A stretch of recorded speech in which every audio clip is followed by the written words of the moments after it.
Welcome to the Pathfinder Legacy Podcast, where we help farmers, ranchers, and business owners create a seamless transition plan for the future. From retirement to ownership transfer, we protect what you've built and guide you every step of the way.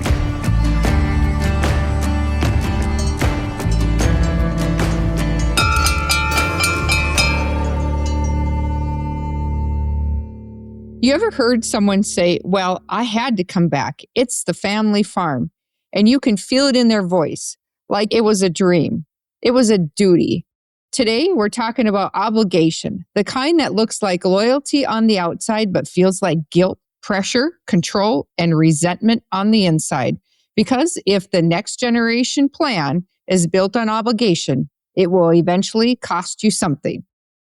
Hello, friends. Welcome back to the Pathfinder Legacy Podcast. I'm your host, Heidi Olson. It's a new year, and we've picked up new listeners and followers. So if you're new here, I'm really glad you found us. And if you've been with me for a while, you already know I like things practical, honest, and real life, because that's how farm families actually live. So let me take a minute to introduce myself and tell you why I created Pathfinder Legacy. I grew up in Southwest North Dakota on my family's commercial Angus ranch. I showed heifers at the county fair, spent summer vacations at the North Dakota State Fair, and when I wasn't working cattle, I was riding my ranch horse, learning to bake with my grandma, or creating shenanigans with one of my brothers. And yes, as the middle child, I had an angel on one shoulder and a devil on the other. I may have driven the old Caprice Classic a little too fast, trying to make curfew. But hey, listen. She could really fly if you put the sails up on that boat. And if I wasn't avoiding inside chores, I was outside trying to learn to weld like my brothers. After high school, I thought an ag business degree made sense. I started as a teller at the local bank, and the rest is history. I worked my way through multiple areas of banking, and eventually, after Kirk and I got married, I landed where I spent the next big chapter of my career, 22 years in the trust department. And if you've never worked in a trust department, let me paint you that picture. A trust department can serve as trustee, personal representative for estates, and it can handle everything that happens after someone dies, such as paying funeral bills, inventorying assets, finding land abstracts, cleaning out houses, tracking down all those valuables, and managing family dynamics that can get really complicated. I've seen it all. I've cleaned out a bachelor's house who was a machinist, and half his tools were on the kitchen table because he was overhauling an engine when he died. I've seen gold and silver bars stored in shoe boxes under a TV stand. I've had to clean out houses where the owner was dead for 3 days before someone went knocking on his door. No, I wasn't a forensic scientist having to do any research, but by the time the bank was appointed as personal representative of his estate, all we had to do was inventory valuable assets and get them to his family. But what a sight to see. No amount of schooling will prepare you for working with people from all walks of life, whether it be clients that like their Mary Jane or are incarcerated in the state pen for reasons that can't be disclosed. Clients that have wealth to do good and donate to charities, or clients that were entitled, waiting as sharks looking for their next meal when mom and dad died. Nothing prepares you for this except time. And that's what I have. Time put in. 22 years of experience handling clients as if they are all the same, but different. They are all clients needing guidance without holding some sort of pretentious assumptions of who they really are. This is why I bring a different outlook to helping clients. I've lived it professionally in my career as well as personally with my own families. I've seen struggles with making the farm work with high interest rates in the 80s. I've seen greed come in and wipe hard years of work away in a second. I've seen family relationships taken for granted as family members break away with years of tension built up with one big explosion and an FU. I'm done with you all. I've seen off-farm family members show their plastic side, wanting to know when their next paycheck was coming, or only coming home when mom and dad are failing health. In their minds, if I show some interest and come home, this will secure my own retirement from the farm. even though I have not lifted a finger for over 20 years. And here's what 22 years in the trust department taught me. No amount of schooling that prepares you for those people like time does. And I've put in that time. I built Pathfinder Legacy because I've lived this. And right now, the stakes are high. The average age of farm operators is still trending older, and it's harder and harder for young families to step in and make a living without a plan, without clarity, and without honest conversations. So this podcast exists for one reason: to help farm and ranch families protect that legacy and not lose the family in the process. And I'll tell you right now, I'm not here to sugarcoat anything. I'm practical, I'm straightforward, and I'm going to talk about the parts people avoid, which brings us to today's topic: obligation. Before I tell today's story, I want to mention this is for education and family conversation, not legal, tax, or financial advice. And the client's story I'm sharing has identifying details changed to protect their privacy. So what is obligation when it comes to the family farm? Is it the owner believing they're obligated to keep the farm in the bloodline no matter what? Is it the next generation feeling obligated to come back even if their heart, career, or spouse is somewhere else? Is it love and loyalty, or is it guilt and pressure dressed up like tradition? And here's the hardest question of all. Do you really want to come back, or do you feel like you have to?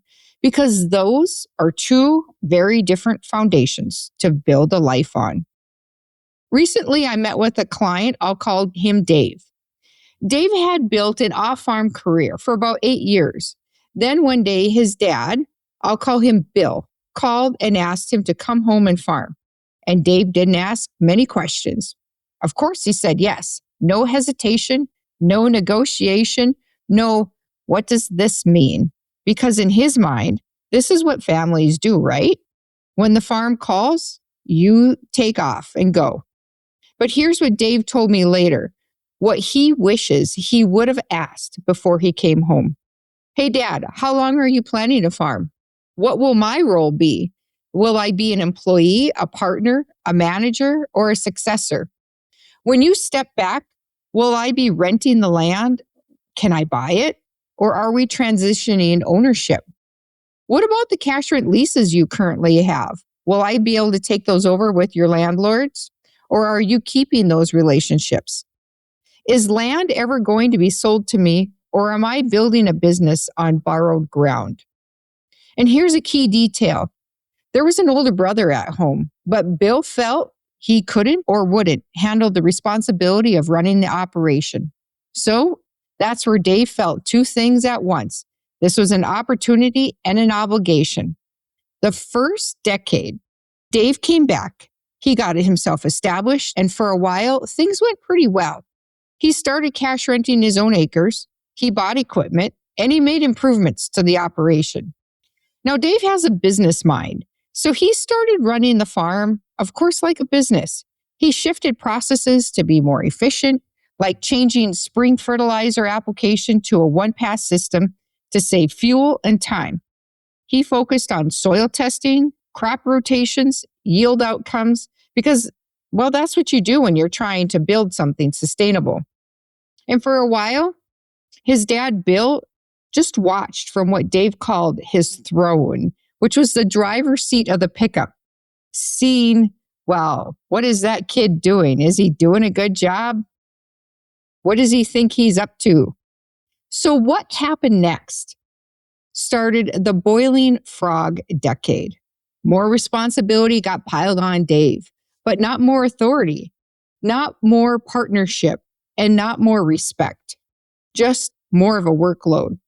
Dave described it like the boiling frog effect. You start in warm water and it heats up slowly. You don't even realize what's happening until you're in too deep. His dad, Bill, started dictating more and more and second guessing every decision Dave made.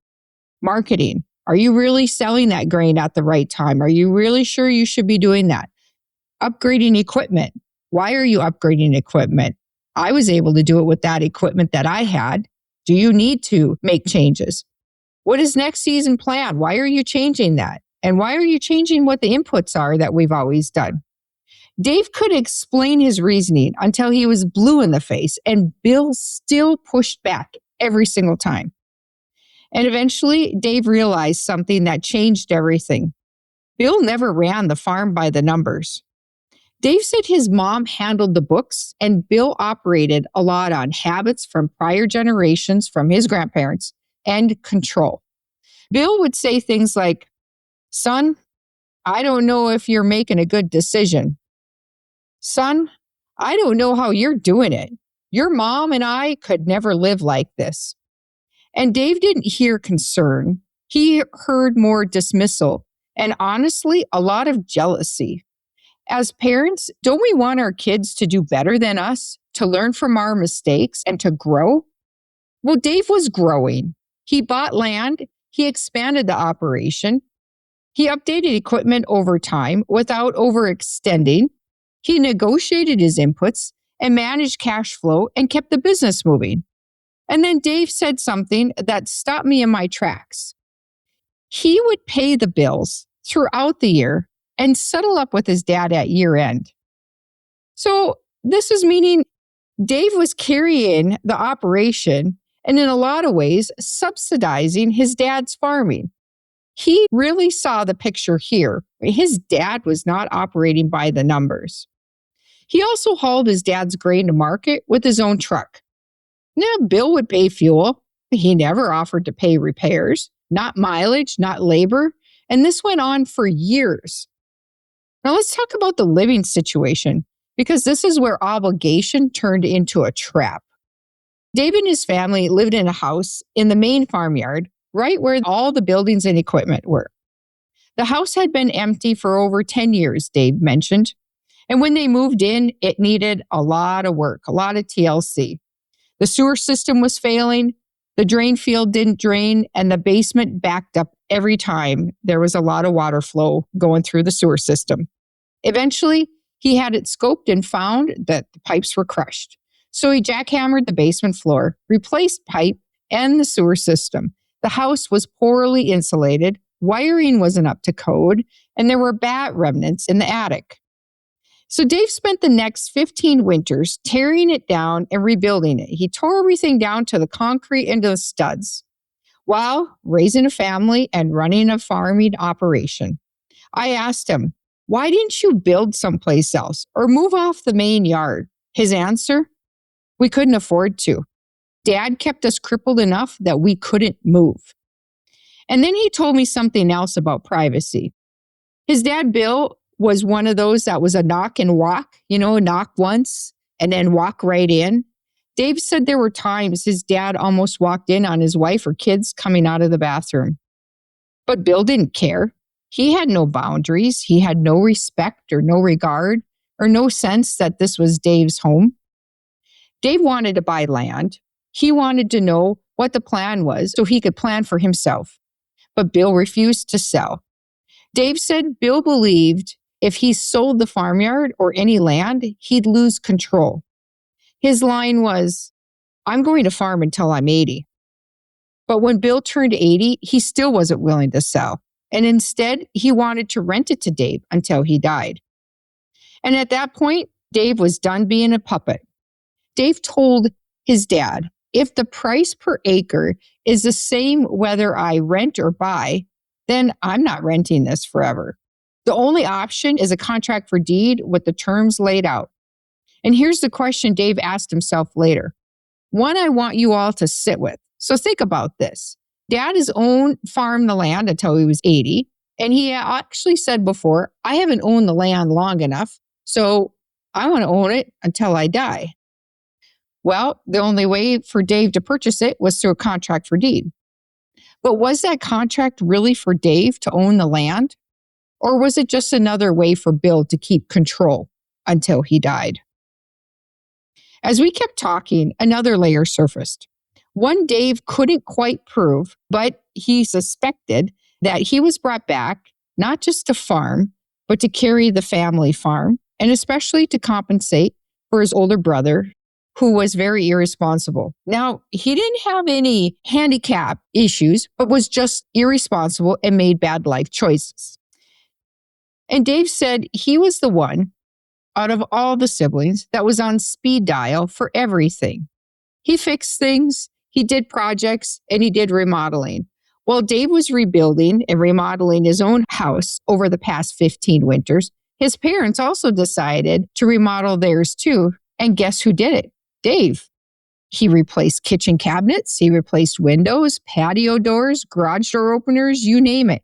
And he got the calls for all the small things, whether it was programming the TV remote and installing that garage door opener that conveniently someone else generously bought for Dave to replace. Where were the other three siblings? They'd come home to visit and never offered to help, not even to mow the yard. Then they'd say things like, "Hey, Dave, when mom and dad are gone, you'll just write us checks, right?" So I asked Dave directly, "Why did you stay? Why did you carry all of this for so long?" And his answer was one word: obligation. He believed that's what you do to continue the family farm. Keep that legacy alive. Be the good son. Do the right thing. But here's what we uncovered. His obligation wasn't a calling. It was a mix of fear, guilt, expectation, and manipulation, which slowly turned into resentment as the years went by. And here's the tragedy. A story that could have been about legacy became a story about his survival. So what should have happened before Dave even considered coming home? The first conversation is what should have happened. The one most families avoid because obligation thrives in silence. Control thrives in vagueness. Resentment thrives when expectations are unspoken. Here are the conversations that would have changed everything. Role clarification. Are you coming home as an employee, a partner, or a successor? Who's going to make the decisions? And when does that shift? Ownership path. Is there a written plan for buying land? What triggers the transfer? Age? Timeline? My job's performance?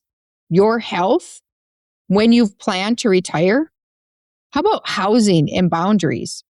If the successor lives on site, what are the privacy rules? How many people are just going to be allowed to come up to that front door and knock and walk right in? Who's going to pay for the improvements? And who benefits from those improvements?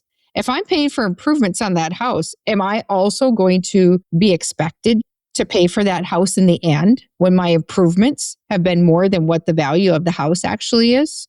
What are the sibling expectations? What is fair versus equal? Or is it fair versus deserving? Are they really deserving of a retirement fund from the farm or an inheritance when they haven't lifted a finger in over 20 years? Who's going to get paid?